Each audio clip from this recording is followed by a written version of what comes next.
So Google what animal you're looking at. Right here, do you take a picture of a dorsal or a back fin? You'll notice it was quite tricky, I'm sure, as Helen was swimming around the exhibit, as they are quite fast. This is what Helen,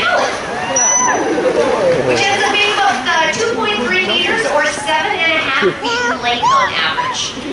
Which is definitely smaller than, say, a killer whale, which is about the size of a school bus. But it's definitely experience to gain a better understanding of these mysterious dolphins.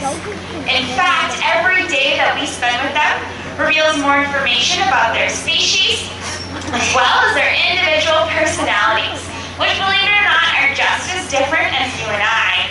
But most of all, Helen is self-supporting nonprofit that's dedicated to the conservation of aquatic life.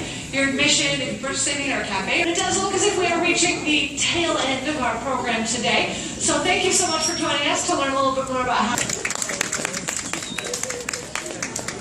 So once again, thanks so much everyone for joining us. If you do have any further questions about the belugas, feel free to come on over and ask. Of course, you can also learn more about these animals and other Arctic animals down in our underwater gallery. There are stairs on either side of the habitat and elevator.